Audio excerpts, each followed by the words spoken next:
ತನ್ನ ಭಾವ ಹೊರಟು ಹೋಗು ಅಂತ ಹೇಳಿದ ತಕ್ಷಣ ತುಂಬ ಖುಷಿಯಿಂದ ರೆಡಿಯಾಗಿ ಬಂದಳು ಆಶ್ರಿತ. ತನ್ನ ಜೊತೆ ಸೆಕ್ಯೂರಿಟಿ ಜನ ಇದ್ದಾರೆ ಅಂತ ಅವಳಿಗೆ ಗೊತ್ತು, ಆದರೂ ಅವಳು ಇದಿರಲಿಲ್ಲ. ಅವ್ರನ್ನೆಲ್ಲ ಕಾಯ್ದು ಕೇಳಿ ಸ್ಟೇಷನ್ ಹತ್ರ ಕಾರ್ ನಿಲ್ಲಿಸಿ ಆಫೀಸ್ ಒಳಗಡೆ ವೇಗವಾಗಿ ಬಂದಳು. ಇನ್ಸ್ಪೆಕ್ಟರ್ ಅಭಿ ಇದ್ದಾರಾ ಅಂತ ಕೇಳಿದ್ಲು. ಒಳಗಡೆ ಇದ್ದಾರೆ ಅಂತ ಅಲ್ಲಿರೋ ಹೇಳಿದ ತಕ್ಷಣ ಅಷ್ಟೇ ವೇಗವಾಗಿ ಒಳಗಡೆ ಹೋದ್ಲು. ಹೇಳಿ ಏನು ಬೇಕು ಅಂತ ಸಿನ್ಸಿಯರ್ ಆಗಿ ತಲೆ ತಗ್ಸಿ ಏನೋ ಬರಿತಾ ಕೇಳ್ತಾನೆ ಅಭಿ. ನೀವೇ ಬೇಕು ಅನ್ನುತ್ತಾ ಬಂದು ಕೂತ್ಕೊಂಡ್ಳು. ವಾಟ್ ಅಂತ ತಲೆ ಎತ್ತು ನೋಡು ಅಷ್ಟರಲ್ಲಿ ಅಲ್ಲಿ ಆಶ್ರಿತ ಇರ್ತಾಳೆ. ಏನು ನಿನ್ನ ಕಾಟ, ನಿಜಕ್ಕೂ ಇಲ್ಲಿಗೆ ಯಾಕೆ ಬಂದೆ ಅಂತ ಅಂತಾನೆ. ಇಷ್ಟು ಸುಂದರವಾದ ಹುಡುಗಿ ನಿನ್ನ ಹಿಂದೆ ಬಿದ್ದು ಪ್ರೀತಿಸು ಅಂತ ಗಲಾಟೆ ಮಾಡ್ತಿದ್ರೆ ಇಷ್ಟೊಂದು ಬಿಲ್ಡಪ್ ತೊಗೋತೀಯಲ್ಲ ಯಾಕೆ ಅಂತಾಳೆ ಆಶ್ರಿತ. ಬಾಯಿ ಮುಚ್ಕೊಂಡು ಆಚೆ ಹೋಗು ಅಂತಾನೆ ಅಭಿ. ನಾನು ಕಾಣಿಸ್ಕೊಂಡ ತಕ್ಷಣ ಖುಷಿಯಿಂದ ಓಡಿ ಬಂದು ಒಂದು ಹಗ್ ಕೊಡಬೇಕು, ಒಂದು ಕಿಸ್ ಕೊಡಬೇಕು, ಅದನ್ನು ಬಿಟ್ಟು ಆಚೆ ಹೋಗು ಅಂತೀಯಲ್ಲ ಅಂತ ಬೇಸರ ಮಾಡ್ಕೊಳ್ತಾಳೆ ಆಶ್ರಿತ.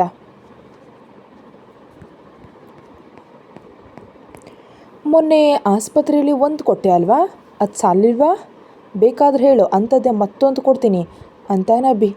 ಅವನೇನೋ ಕೆನ್ನೆಗೆ ಹೊಡೆಯೋ ಪೆಟ್ಟಿನ ಬಗ್ಗೆ ಕೇಳ್ತಿದ್ರೆ ಇವಳು ಮಾತ್ರ ಬೇರೆ ಥರ ಅಂದ್ಕೊಳ್ತಾಳೆ.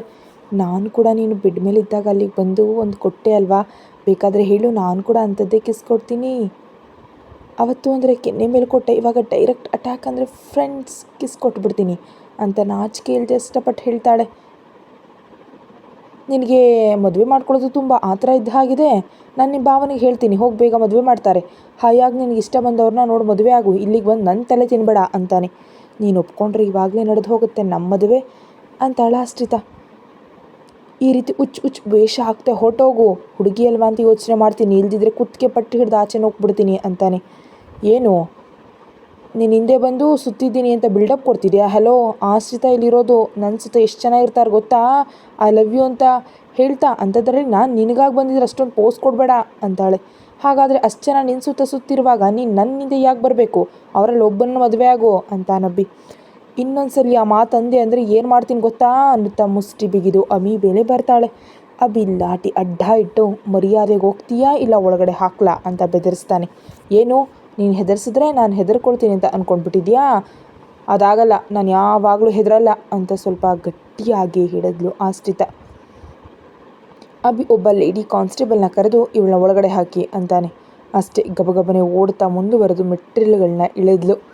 ಹೀಗೆ ಹೆದರಿ ಹೋಗ್ತೀನಿ ಅಂತ ಅಂದ್ಕೊಂಡಿದ್ಯಾ, ಈವ್ನಿಂಗ್ ಮನೆ ಹತ್ರ ಬರ್ತೀನಿ ಅಂತ ಹೇಳ್ತಾ ಹೋಗಿ ಕಾರ್ನಲ್ಲಿ ಕೂತ್ಕೊಂಡ್ಳು. ಒಳಗಡೆ ಹಾಕ್ತಾರೋ ಏನೋ ಅನ್ನೋ ಭಯಕ್ಕೆ ಹೋದ ಆಶ್ರಿತಾಳನ್ನು ನೋಡಿ ಅಭಿ ಮನಸ್ಸಿನಲ್ಲೇ ನಗ್ತಾನೆ. ಅಷ್ಟರಲ್ಲಿ ಅಮರೇಂದ್ರ ವರ್ಮ ಕಡೆಯಿಂದ ಫೋನ್ ಬಂತು. ನನ್ನ ಮೈದ್ನಿ ಬಂದಿದ್ದಾಳಾ ಅಂತ ಕೇಳ್ತಾನೆ.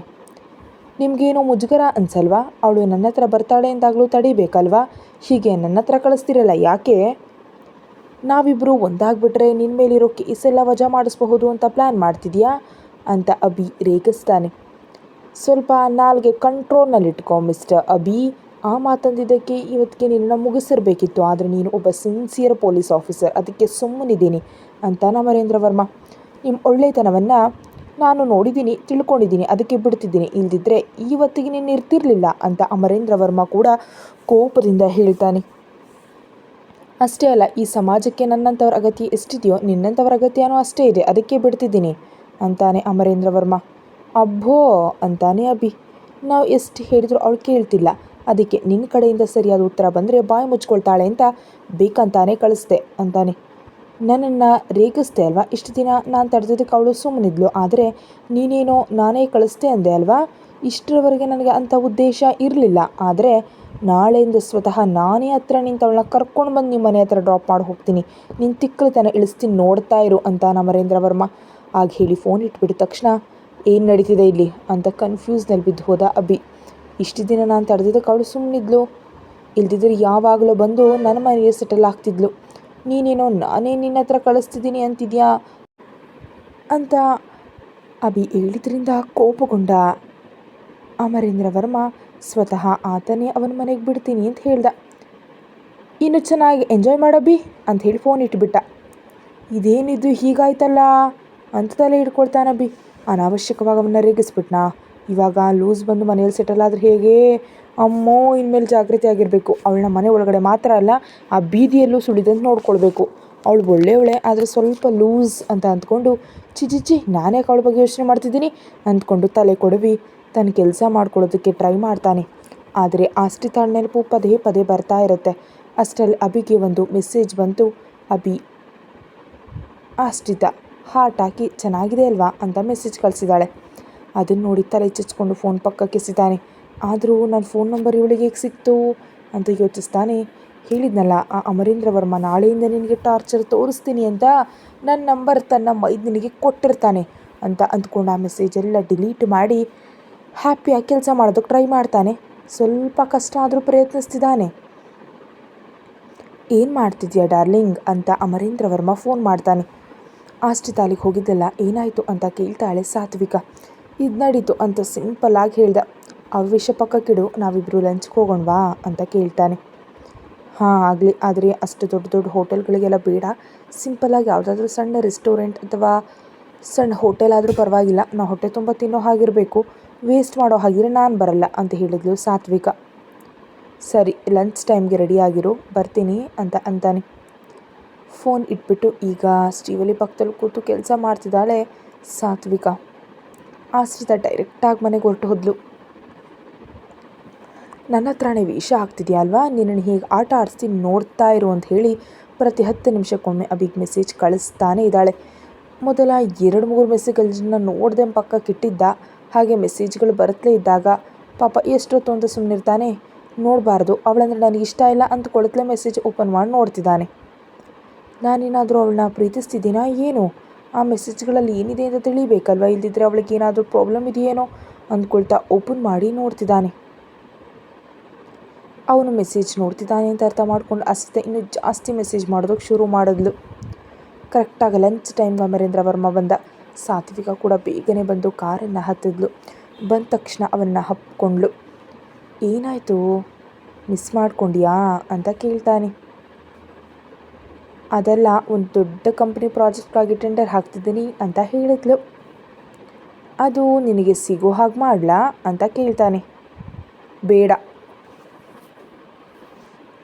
ಏನಿದ್ರು ನಾನೇ ಸಾಧಿಸಬೇಕು ಅಷ್ಟೇ ಹೊರತು ಪ್ರತಿ ಸಲ ನೀನು ಎಂಟರಾದರೆ ಹೇಗೆ, ಅದು ನನಗಿಷ್ಟನೂ ಇಲ್ಲ ಅಂತ ಸಾತ್ವಿಕ. ಓಕೆ, ನಿನ್ನಿಷ್ಟ, ಆ ಟೆಂಡರ್ ಪಡ್ಕೊಂಡು ಆ ಪ್ರಾಜೆಕ್ಟ್ ಮುಗಿಸಿ ಇನ್ನೂ ಒಳ್ಳೆ ಹೆಸರು ತಗೋ ಅಂತಾನೆ ಅಮರೇಂದ್ರ ವರ್ಮ. ಒಳ್ಳೆ ಹೆಸರು ತಗೊಳ್ಳೋದಷ್ಟೇ ಅಲ್ಲ, ನಮ್ಮ ತಂದೆ ಹೆಸರು ಉಳಿಸ್ತೀನಿ ಅಂತ ಹೆಮ್ಮೆಯಿಂದ ಹೇಳಿದ್ಲು ಸಾತ್ವಿಕ. ಇಬ್ಬರು ಒಂದು ಸಣ್ಣ ಹೋಟೆಲ್ಗೆ ಹೋಗ್ತಾರೆ. ಒಂದು ಸಣ್ಣ ರೂಮ್ನಲ್ಲಿ 4 ಬೆಂಚ್ ಮತ್ತು ಅವುಗಳೆದುರು ಕುರ್ಚಿಗಳನ್ನ ಹಾಕಿದ್ದಾರೆ. ಅಲ್ಲಿಗೆ ಬರ್ತಾರೆ. ಇಷ್ಟು ಸಣ್ಣ ಹೋಟೆಲ್ಗೆ ಬಂದಿದ್ದಾರಲ್ಲ ಅಂತ ಸೆಕ್ಯೂರಿಟಿ ಜನ ಒಬ್ಬರು ಮುಖ ಒಬ್ಬರು ನೋಡಿಕೊಂಡು ತಮ್ಮ ಡ್ಯೂಟಿ ಇದೆ ಎನ್ನುವಂತ ಹೊರಗಡೆ ನಿಂತ್ಕೊಂಡ್ರು. ಅಲ್ಲಿನವರು ಊಟ ಬಡಿಸ್ತಾರೆ. ಸ್ವಲ್ಪ ಬಾಯಿಗೆ ಇಟ್ಕೊಂಡ ತಕ್ಷಣ ತುಂಬ ಟೇಸ್ಟಿ ಅನ್ನಿಸ್ತು. ಇಬ್ಬರು ತೃಪ್ತಿಯಾಗಿ ಹೊಟ್ಟೆ ತುಂಬ ತಿಂದರು. ಹೋಗುವಾಗ ಅವರಿಗೆ 1,00,000 ರೂಪಾಯಿ ಕೊಡ್ತಾನೆ ಅಮರೇಂದ್ರ ವರ್ಮ. ನಮ್ಮ ಬಿಲ್ ಆಗಿದ್ದು ಕೇವಲ 200 ರೂಪಾಯಿ ಮಾತ್ರ, ಇಷ್ಟೊಂದು ಯಾಕೆ ಕೊಟ್ರಿ? ನಿಮ್ಮ ಫುಡ್ ತುಂಬ ಚೆನ್ನಾಗಿದೆ, ನನ್ನ ಹೆಂಡತಿ ಹೊಟ್ಟೆ ತುಂಬ ತಿಂದಿದ್ದಾಳೆ, ಪರವಾಗಿಲ್ಲ ಇಟ್ಕೊಳ್ಳಿ, ಸ್ವಲ್ಪ ಹೋಟೆಲ್ ಡೆವಲಪ್ ಮಾಡ್ಕೊಳ್ಳಿ ಅಂತ ಹೇಳಿ ಸಾತ್ವಿಕ ಜೊತೆ ಹೊರಟು ಹೋಗ್ತಾನೆ. ಆ ಹೋಟೆಲ್ ಮಾಲೀಕ ಆ 1,00,000 ರೂಪಾಯಿ ನೋಡಿ ಎಷ್ಟು ಸಂಭ್ರಮ ಪಡ್ತಾನೆಂದರೆ ಕೈ ಮುಗಿದು ದಂಡ ನಮಸ್ಕಾರ ಇಟ್ಬಿಡ್ತಾನೆ. ಆ ಕೈಗಳನ್ನ ಹಿಡಿದು ಹಾಗೆಲ್ಲ ಮಾಡಬಾರ್ದು ಅಂತಾನೆ ಅಮರೇಂದ್ರ.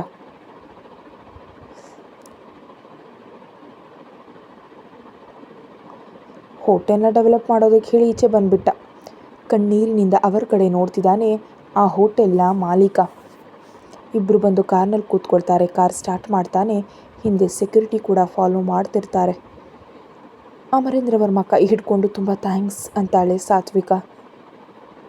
ಏನು, ಈ ಊಟ ಕೊಡಿಸಿದ್ದಕ್ಕ ಥ್ಯಾಂಕ್ಸ್ ಹೇಳ್ತಿರೋದು ಅಂತ ಅವಳ ಕಡೆ ನೋಡಿ ನಗ್ತಾನೆ ಅಮರೇಂದ್ರ ವರ್ಮ. ಊಟ ಕೊಡಿಸೋದಕ್ಕೆ ನಾನು ಥ್ಯಾಂಕ್ಸ್ ಹೇಳ್ತಿಲ್ಲ, ಯಾರಾದರೂ ಅದಕ್ಕೆ ಥ್ಯಾಂಕ್ಸ್ ಹೇಳ್ತಾರಾ ಅಂತಲ್ಲಿ ಸಾತ್ವಿಕ. ಮತ್ತೆ ಯಾವುದಕ್ಕ ಥ್ಯಾಂಕ್ಸ್? ಅವ್ರಿಗೆ 1,00,000 ರೂಪಾಯಿ ಕೊಟ್ರಲ್ಲ, ಅದಕ್ಕೆ ಥ್ಯಾಂಕ್ಸ್ ಹೇಳ್ತಾ ಇದ್ದೀನಿ. 1,00,000 ನಮಗೆ ದೊಡ್ಡ ಲೆಕ್ಕ ಇಲ್ದಿರಬಹುದು, ಆದರೆ ನೀವು ಆ ಹಣ ಕೊಟ್ಟಾಗ ಅವ್ರ ಕಣ್ಣಲ್ಲಿ ಸಂತೋಷವನ್ನು ನೋಡಿದೆ, ಅದಕ್ಕೆ ಹೇಳ್ತಿದ್ದೀನಿ ಥ್ಯಾಂಕ್ಸ್. ಅದನ್ನೆಲ್ಲ ನಾನು ಗಮನಿಸ್ತಿಲ್ಲ, ಕೊಟ್ಟೇ ಬಂದೆ ಅಂತಾನೆ ಅಮರೇಂದ್ರ ವರ್ಮ. ನಿಮ್ಮ ಜೊತೆ ಅವತ್ತು ಲಂಚಿಗೆ ಬಂದಾಗ ತುಂಬ ಐಟಮ್ಸ್ ವೇಸ್ಟ್ ಆಗೋಗುತ್ತೆ ಅಂದೆ, ಅಷ್ಟೇ. ಆಚೆ ಕರ್ಕೊಂಡು ಹೋಗಿ ಬಡವರಿಗೆಲ್ಲ ನನ್ನ ಕೈಯಿಂದ ಕೊಡಿಸಿದ್ರಿ. ಅವತ್ತದು ಒಂದು ಸ್ವೀಟ್ ಮೆಮೊರಿ ಆಗಿ ಉಳಿದು ಹೋಯಿತು. ಹಾಗೆ ಇವತ್ತು ಅವ್ರ ಹೋಟೆಲ್ ಸ್ವಲ್ಪ ಚೆನ್ನಾಗಿ ಮಾಡಿಸ್ಕೊ ಅಂತ ಹೇಳಿ 1,00,000 ಕೊಟ್ರಲ್ಲ, ಇದು ಕೂಡ ನನ್ನ ಲೈಫ್ನಲ್ಲಿ ಒಂದು ಸ್ವೀಟ್ ಮೆಮೊರಿ ಅನ್ನೋದವನ ಹೆಗಲ ಮೇಲೆ ತಲೆ ಇಟ್ಕೊಂಡ್ಲು ಸಾತ್ವಿಕ. ಆ ಸಂತೋಷ, ದುಡ್ಡು ವೇಸ್ಟ್ ಮಾಡ್ತಿದ್ಯಾ ಅಂತ ಜಗಳ ಆಡದೆ ಹ್ಯಾಪಿ ಆಗಿದೆಯಾ ಅಲ್ವಾ, ಅದು ಸಾಕು ಅಂತ ಅಂತಾನೆ. ಇಷ್ಟು ಒಳ್ಳೆ ಕೆಲಸ ಮಾಡಿದ್ರೆ ಯಾವ ಹೆಂಡ್ತಿಯೂ ಬೇಡ ಅನ್ನಲ್ಲ. ಅದರಲ್ಲೂ ನಾನಂತೂ ನಿಜಕ್ಕೂ ಹೇಳೋದೇ ಇಲ್ಲ ಅಂತ ಅಂತಾಳೆ. ಇನ್ನೊಂದು 1,00,000 ಕೊಟ್ಟರು ನಾನೇನು ಬೇಜಾರು ಮಾಡ್ಕೊಳ್ಳಲ್ಲ ಅಂತಾಳೆ ಸಾತ್ವಿಕ. ನಗ್ತಾ ಅವಳ ಕಡೆ ನೋಡ್ತಾನೆ. ಅವಳಿಗಷ್ಟು ಒಳ್ಳೆ ಮನಸ್ಸಿರೋದಕ್ಕೆ ಅವಳಂದ್ರೆ ಅವನಿಗೆ ಅಷ್ಟು ಇಷ್ಟ. ಆದರೆ ಆ ವಿಷಯವನ್ನು ಮಾತ್ರ ತನ್ನ ಬಾಯಿಂದ ಹೇಳಲ್ಲ. ಮಿನಿಸ್ಟರ್ ಅವರು ಆ ಸ್ಲಮ್ ಏರಿಯಾಗೆ ಹೋಗಿ ಪ್ರತಿ ಮನೆಗೂ ಶೌಚಾಲಯಗಳನ್ನ ಏರ್ಪಾಟ್ ಮಾಡ್ತಾ ಇದ್ದಾರೆ. ಹಾಗೆ ಚರಂಡಿ ಸಮಸ್ಯೆಗಳಿಂದ ಅವುಗಳನ್ನ ಕೂಡ ಬಗೆಹರಿಸೋದಕ್ಕೆ ಮುಂದೆ ಬರ್ತಿದ್ದಾರೆ. ಒಂದೇ ಸಲ ಎಲ್ಲವನ್ನ ಅಲ್ಲದೆ ನಿಧಾನವಾಗಿ ಒಂದೊಂದಾಗೆ ಮಾಡ್ತಿದ್ದಾರೆ. ಆದರೆ ಫೋಟೋಗಳನ್ನ ಕೂಡ ಅಮರೇಂದ್ರ ವರ್ಮನಿಗೆ ಕಳಿಸಿದ್ದಾರೆ ಮಿನಿಸ್ಟರ್ ಅವರು. ಗುಡ್ ಜಾಬ್ ಅಂತ ಅಪ್ರಿಷಿಯೇಟ್ ಮಾಡ್ತಾನೆ ಅಮರೇಂದ್ರ ವರ್ಮ. ಇವತ್ತು ಆಶ್ರಿತ ಅಭಿ ಹತ್ರ ಹೋಗಿದ್ಲು ಅಂತ ಅಲ್ಲಿ ನಡೆದಿದ್ದೆಲ್ಲ ಹೇಳ್ದ ಅಮರೇಂದ್ರ ವರ್ಮ. ಇನ್ನೊಂದು ಪ್ರೇಮಕತೆ ರೆಡಿ ಆಗಿಬಿಟ್ಟಿದೆ ಅಂತಾಳೆ. ಪ್ರೇಮಕತೆ ರೆಡಿಯಾಗಿರೋದಲ್ಲ, ಮೊದಲು ನಿಮ್ಮ ಚಿಕ್ಕಮ್ಮ ಅವ್ರನ್ನ ಹೇಗೆ ಒಪ್ಪಿಸ್ಬೇಕಂತ ಯೋಚನೆ ಮಾಡು ಅಂತಾನೆ ಅಮರೇಂದ್ರ ವರ್ಮ. ನನಗೇನಾಗತ್ಯ, ನೀವೇ ಒಪ್ಪಿಸ್ಕೊಳ್ಳಿ ಅಂತಾಳೆ ಸಾತ್ವಿಕ. ಅಕ್ಕ ತಂಗಿ ಇಬ್ಬರು ಅರ್ಥನೇ ಆಗಲ್ಲ ಅಂತಾನೆ ಅಮರೇಂದ್ರ ವರ್ಮ.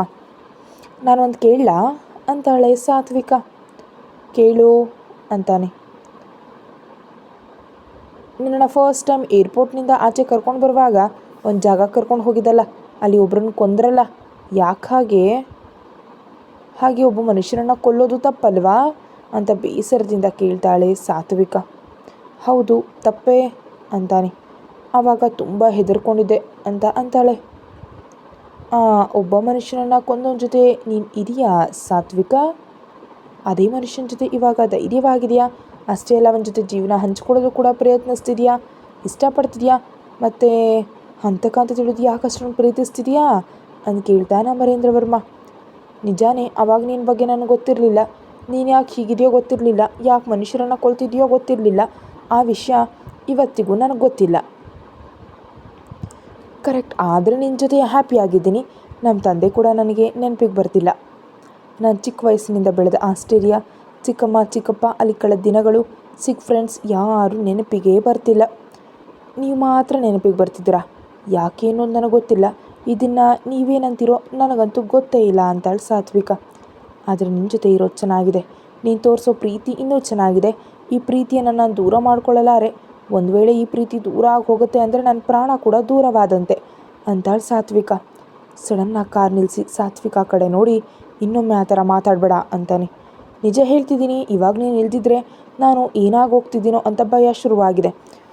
ನೀನು ನನಗೆ ಬೇಕು, ನಿನಗೆ ದೂರ ಆಗಿ ನಾನಿರಲ್ಲ, ಇರೋದಕ್ಕಾಗೋದೇ ಇಲ್ಲ ಅನ್ನುತ್ತಾ ಅಮರೇಂದ್ರ ವರ್ಮನನ್ನು ಗಟ್ಟಿಯಾಗಿ ಅಪ್ಕೊಂಡ್ಳು ಸಾತ್ವಿಕ.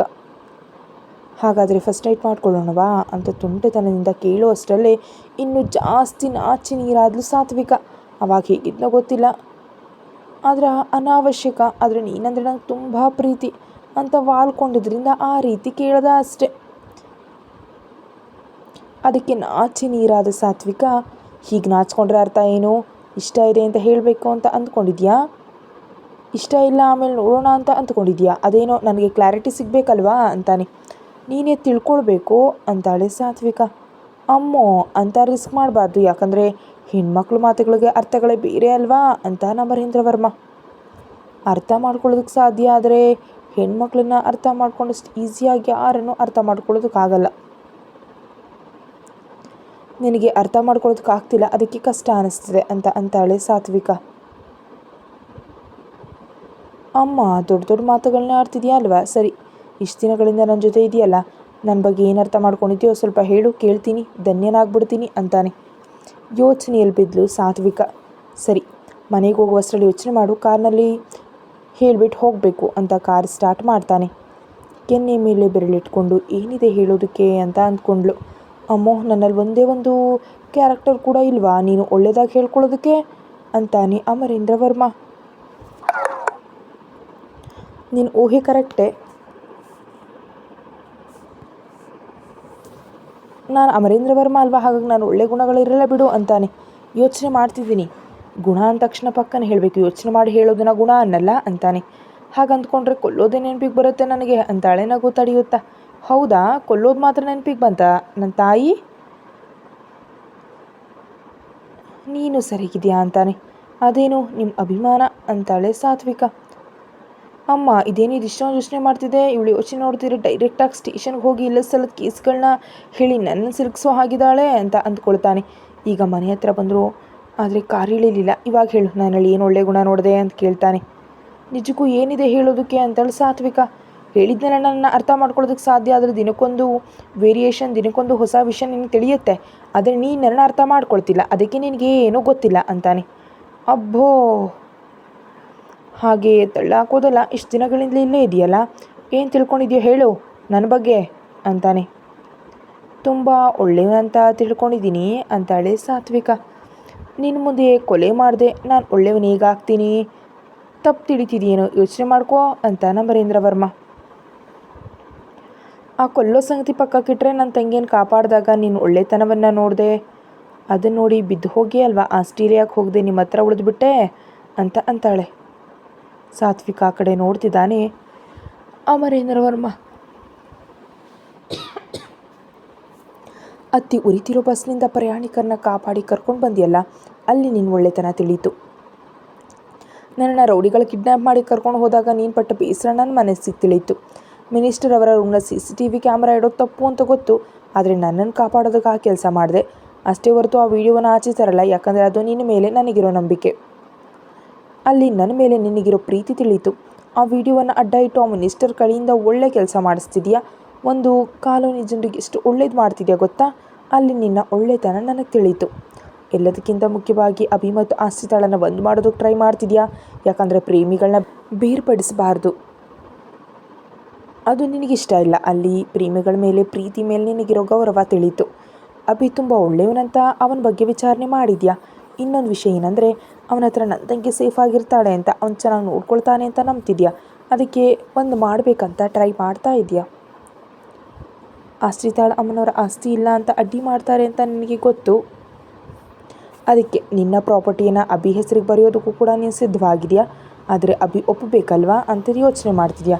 ಬಂದು ಇಷ್ಟು ದಿನಗಳಲ್ಲಿ ನಾನು ನಿನ್ನ ಬಗ್ಗೆ ತಿಳ್ಕೊಂಡ ವಿಷಯಗಳು ಇವಿಷ್ಟು ಸಾಕಾ ಅಂತಾಳೆ. ಹಾಗೆ ಸ್ತಬ್ಧನಾಗಿ ನಿಂತುಬಿಟ್ಟ ಅಮರೇಂದ್ರ ವರ್ಮ. ಇಷ್ಟೊಂದು ವಿಷಯ ತಿಳ್ಕೊಂಡಿದ್ಯಾ, ನೋಡೋದಕ್ಕೆ ಲೂಸ್ ಥರ ಇರ್ತೀಯ ಅಲ್ವಾ ಅಂದ್ಕೊಳ್ತಾ ಅವಳ ಕಡೆ ನೋಡ್ತಾನೆ. ಆದರೆ ನಿಜಕ್ಕೂ ವಿಷಯ ಮಾತ್ರ ತಿಳ್ಕೊಳ್ಳೋದಕ್ಕಾಗಲಿಲ್ಲ ನಿನ್ನಿಂದ. ಎಲ್ಲವನ್ನ ಚೆನ್ನಾಗಿ ತಿಳ್ಕೊಂಡಿದ್ಯಾ, ಆದರೆ ತಿಳ್ಕೊಳ್ಬೇಕಾದ ವಿಷಯ ಮಾತ್ರ ತಿಳ್ಕೊಂಡಿಲ್ಲ ಅಂತಾನೆ ಅಮರೇಂದ್ರ. ಹೌದಾ, ಏನದು ಹೇಳ್ಬೋದಲ್ವಾ ಅಂತಾಳೆ ಸಾತ್ವಿಕ. ಹೆಲೋ, ತಾವೇ ತಿಳ್ಕೊಳ್ತೀನಿ, ನಾನು ಪತ್ತೆ ಹಚ್ತೀನಿ ಅಂತ ಕೊಚ್ಕೊಂಡ್ರಲ್ಲ, ಇವಾಗ ನನ್ನನ್ನೇ ಹೇಳಂತಿದ್ಯಾ.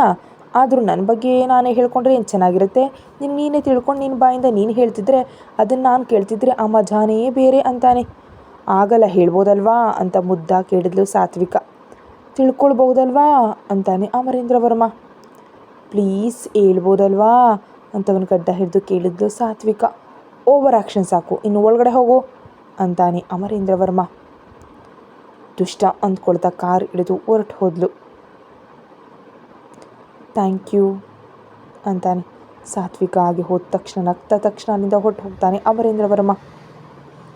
ಯಾವಾಗ ನೋಡಿದ್ರು ನನ್ನ ಜೊತೆ ಜಗಳ ಆಡ್ತಿರ್ತಾಳೆ, ನೀನು ಹಾಗೆ ಮಾಡಲಿಲ್ಲ, ಹೀಗೆ ಮಾಡಲಿಲ್ಲ, ನೀನು ಒಳ್ಳೆಯವನಲ್ಲ, ಅವನನ್ನು ಹೊಡೆದೆ, ಇವನನ್ನು ಕೊಂದೆ ಅಂತಿರ್ತಾಳೆ. ಆದರೆ ನನ್ನನ್ನು ಇಷ್ಟೊಂದು ಚೆನ್ನಾಗಿ ಅಬ್ಸರ್ವ್ ಮಾಡ್ತಿದ್ಯಾ, ನಾನು ಒಳ್ಳೆತನದ ಬಗ್ಗೆ ಇಷ್ಟೊಂದು ತಿಳ್ಕೊಂಡ್ಬಿಟ್ಟಿದ್ಯಾ ಅಂತ ಅಂದ್ಕೊಳ್ತಾನೆ. ಎಲ್ಲ ತಿಳ್ಕೊಳ್ತಿದ್ಯಾ ಅಂತ ಸಂತೋಷ ಪಡಬೇಕಾ, ಆದರೆ ನನ್ನ ಪ್ರೀತಿಯನ್ನು ತಿಳ್ಕೊಳ್ಳೋಕ್ಕಾಗ್ತಿಲ್ಲ ಅಂತ ಬೇಸರ ಪಡಬೇಕಾ ಅಂತ ಅರ್ಥ ಆಗ್ತಿಲ್ಲ ಅಂತ ಫೀಲ್ ಆಗ್ತಿರ್ತಾನೆ ಅಮರೇಂದ್ರ ವರ್ಮ. ರೂಮ್ ಬಂದು ಸಾತ್ವಿಕ ಅಮರೇಂದ್ರ ವರ್ಮ ಬಗ್ಗೆ ಯೋಚನೆ ಮಾಡ್ತಿದ್ದಾಳೆ. ಪಕ್ಕದ ರೂಮ್ನಲ್ಲಿರೋ ಆಶ್ರಿತ ಏನೋ ಅಭಿ ಬಗ್ಗೆ ಯೋಚನೆ ಮಾಡ್ತಿದ್ದಾಳೆ. ಇತ್ತ ರಾತ್ರಿ ಅಭಿಗೆ ನಿಜಕ್ಕೂ ನಿದ್ದೆ ಬರ್ತಿಲ್ಲ, ಯಾಕಂದರೆ ಆಶ್ರಿತಾಳ ನೆನಪು ತುಂಬಾ ಬರ್ತಿದೆ. ಅದರಲ್ಲೂ ಅವಳು ಕಳಿಸಿದ ಮೆಸೇಜ್ಗಳನ್ನೆಲ್ಲ ಪದೇ ಪದೇ ನೋಡ್ತಾ ಇದ್ದಾನೆ. ಅಯ್ಯೋ, ಅವಳನ್ನ ದೂರ ಇಡಬೇಕು ಅಂದ್ಕೊಳ್ತಿದ್ದೀನಿ, ಮತ್ತೆ ಅವಳ ಬಗ್ಗೆ ಯೋಚನೆ ಮಾಡ್ತಾ ಇದ್ದೀನಿ, ಯಾಕೆ ಅಂದ್ಕೊಳ್ತಾ ಮೈಂಡ್ ಡೈವರ್ಟ್ ಮಾಡ್ಕೊಳ್ಳೋದಕ್ಕೆ ಟ್ರೈ ಮಾಡ್ತಾನೆ. ಪ್ರೇಮ ಕಥೆ ಅಷ್ಟು ಬೇಗ ಹೇಗೆ ಮುಗಿಯುತ್ತೆ, ಮನಸ್ಸಿನಿಂದ ಯಾವತ್ತೂ ಹೋಗಲ್ಲ ಅಲ್ವಾ. ನಾನು ನಿಜಕ್ಕೂ ಯೋಚನೆ ಮಾಡಬಾರ್ದು ಅಂತ ಅಂದ್ಕೊಂಡು ಫೈಲ್ ಹಿಡಿದು ಏನೋ ಓದೋದಕ್ಕೆ ಟ್ರೈ ಮಾಡ್ತಾನೆ. ಆದರೆ ಆಶ್ರಿತ ಕಳಿಸಿದ ಮೆಸೇಜ್ಗಳೇ ನೆನಪಿಗೆ ಬರ್ತಿವೆ.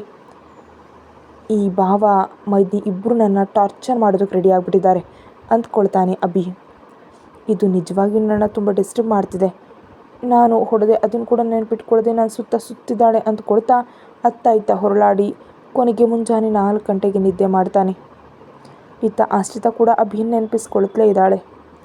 ಅತ್ತ ಅಮರೇಂದ್ರ ವರ್ಮ ತುಂಬ ಹೊತ್ತು ಕೆಲಸ ಮಾಡಿಕೊಂಡು ರಾತ್ರಿ ತಡವಾಗಿ ಮನೆಗೆ ಬಂದ. ಅಮರೇಂದ್ರ ವರ್ಮ ಮನೆಗೆ ಬರುವಷ್ಟರಲ್ಲಿ ಸೋಫಾದಲ್ಲಿ ನಿದ್ದೆ ಮಾಡ್ತಾ ಇದ್ದಾಳೆ ಸಾತ್ವಿಕ. ಏನಾಯಿತು, ಇಲ್ಲಿ ಮಲಗಿದೆಯಾ, ರೂಮ್ನಲ್ಲಿ ಮಲಗಬಹುದಲ್ವಾ ಅನ್ನುತ್ತಾ ಅವಳನ್ನ ಇಬ್ಬಿಸ್ತಾನೆ. ಸಾತ್ವಿಕ ಕಣ್ಬಿಟ್ಟು ಬನ್ನಿ ಊಟ ಮಾಡೋಣ ಅಂತ ಅಂತಾಳೆ. ನೀನು ಇನ್ನೂ ತಿಂದಿಲ್ವಾ ಅಂತ ಕೇಳ್ತಾನೆ. ನಾನು ರೌಡಿಗಾಗಿ ವೆಯ್ಟ್ ಮಾಡ್ತಿದ್ದೀನಿ ಅಂತ ಹೇಳಿದ್ಲು. ಹೆಲೋ, ನಾನು ರೌಡಿ ಅಲ್ಲ, ಅಮರೇಂದ್ರ ವರ್ಮ ಅಂತ ಹೇಳ್ತಾನೆ. ಸರಿ ರೌಡಿ ಅಮರೇಂದ್ರ ವರ್ಮ, ಬನ್ನಿ ಹಸಿವಾಗ್ತಿದೆ ಅಂತ ಹೇಳಿದ್ರಿಂದ ತಕ್ಷಣ ಹ್ಯಾಂಡ್ ವಾಶ್ ಮಾಡ್ಕೊಂಡು ಬಂದು ಕೂತ್ಕೊಳ್ತಾನೆ. ಅಷ್ಟೊಂದು ಹಸಿವಾಗ್ತಿದೆ ಅಂದಾಗ ತಿನ್ಬೋದಲ್ವಾ, ಯಾಕೆ ಇಷ್ಟೊಂದು ವೆಯ್ಟ್ ಮಾಡೋದು ಅಂತಾನೆ. ನಾನು ನಿನಗಾಗಿ ಇಷ್ಟೊಂದು ಪ್ರೀತಿಯಿಂದ ಇಷ್ಟು ಹೊತ್ತಿಂದ ವೆಯ್ಟ್ ಮಾಡ್ತಿದ್ರೆ ನೀನೇನೋ ಬಂದಾಗಿಂದ ತಿನ್ಬೋದಲ್ವಾ ಅಂತಿದೆಯಲ್ಲ, ನನ್ನ ಪ್ರೀತಿ ಅರ್ಥ ಆಗಲ್ವಾ ನಿನಗೆ ಅಂತೇಳಿ ಸಾತ್ವಿಕ. ನೀನೇನಾದರೂ ನನ್ನ ಬಗ್ಗೆ ತಿಳ್ಕೊಂಡಿದ್ಯಾ? ಏನೂ ತಿಳ್ಕೊಂಡಿಲ್ಲ ಅಲ್ವಾ, ಅದಕ್ಕೆ ನನಗೂ ನಿನ್ನ ಬಗ್ಗೆ ಅರ್ಥ ಆಗ್ತಿಲ್ಲ ಅಂತಾನೆ. ಆಮೇಲೆ ತಿಳ್ಕೊಳ್ತೀನಿ ಬಿಡು, ಮೊದಲು ತಿನ್ನು ಅನ್ನುತ್ತಾ ಬಡಿಸಿದ್ಲು. ಅಲ್ಲಿ ಸೆಕ್ಯೂರಿಟಿ ಜನ ಇಷ್ಟರವರೆಗೆ ಡ್ಯೂಟಿ ಮಾಡಿದವ್ರು ಹೋಗಿ ಊಟ ಮಾಡಿ ಮಲ್ಕೊಂಡ್ರು. ಆಮೇಲೆ ನೈಟ್ ಶಿಫ್ಟ್ ಮಾಡೋರು ಆಗಷ್ಟೇ ಅಲ್ಲಿಗೆ ಬಂದು ಡ್ಯೂಟಿ ಆರಂಭಿಸಿದ್ರು. ನಾಯಿಗಳನ್ನ ಕೂಡ ಬಿಟ್ಟಿದ್ದಾರೆ. ಇರುವೆ ಕೂಡ ಒಳಗೆ ಬರೋದಕ್ಕೆ ಸಾಧ್ಯ ಇಲ್ಲದಷ್ಟು ಐ ಸೆಕ್ಯೂರಿಟಿ ಇದೆ ಅಮರೇಂದ್ರ ವರ್ಮ ಮನೆಗೆ. ಅಮರೇಂದ್ರ ವರ್ಮ ಅನ್ನ ಕಲಸಿ ತುತ್ತು ಮಾಡಿ ಸಾತ್ವಿಕ ಬಾಯಿಗೆ ತಿನ್ನಿಸ್ತಾನೆ. ಥ್ಯಾಂಕ್ ಯು ಅನ್ನುತ್ತಾ ತುತ್ತನ್ನು ಬಾಯಿಗೆ ತಗೊಂಡ್ಳು. ಹಾಗೆ ಸಾತ್ವಿಕ ಕೂಡ ಮತ್ತೊಂದು ತುತ್ತನ್ನು ಅಮರೇಂದ್ರ ವರ್ಮನಿಗೆ ತಿನ್ನಿಸಿದ್ಲು. ಒಬ್ರಿಗೊಬ್ರು ಪ್ರೀತಿಯಿಂದ ತುತ್ತು ತಿನ್ನಿಸ್ಕೊಳ್ತಾ ಇದ್ದಾರೆ. ಇವತ್ತು ಮೇಡಮ್ ಬಲೆ ಖುಷಿಯಾಗಿದ್ದಾರಲ್ಲ ಅಂತ ಕೇಳ್ತಾನೆ. ಹಾಂ, ನಾನು ಯಾವಾಗಲೂ ಹಿತ ಹಾಕಿದ್ದೀನಿ ಅಂತ ಅಂತಾಳೆ ಸಾತ್ವಿಕ. ಇಲ್ಲ ಏನೋ ವ್ಯತ್ಯಾಸ ಇದೆ ಅಂತ ಅಂತಾನೆ. ನಿನ್ನ ಪ್ರೀತಿಯಲ್ಲಿ ಮುಳುಗಿದೀವಲ್ಲ ಅದೇ ವ್ಯತ್ಯಾಸ ಅಂತ ಅಂತಾಳೆ. ಆ ಮಾತಿಗೆ ನಗ್ತಾನೆ ಅಮರೇಂದ್ರ ವರ್ಮ. ಆಹಾ ಅಬ್ಬಬ್ಬಾ, ನೀನು ನಕ್ರೆ ಎಷ್ಟು ಚೆನ್ನಾಗಿರುತ್ತೋ ಅಂತ ಗಡ್ಡದ ಕೆಳಗೆ ಕೈ ಇಟ್ಕೊಂಡು ಹಾಗೆ ನೋಡ್ತಾ ನಿಂತುಬಿಟ್ಲು ಸಾತ್ವಿಕ. ಕತೆ ಮುಂದುವರಿಯುತ್ತೆ. ಹೆಚ್ಚಿನ ವಿಡಿಯೋಗಾಗಿ ಪ್ರತಿಲಿಪಿಯಲ್ಲಿ ಹೋಗಿ ಓದಿ. Thank you.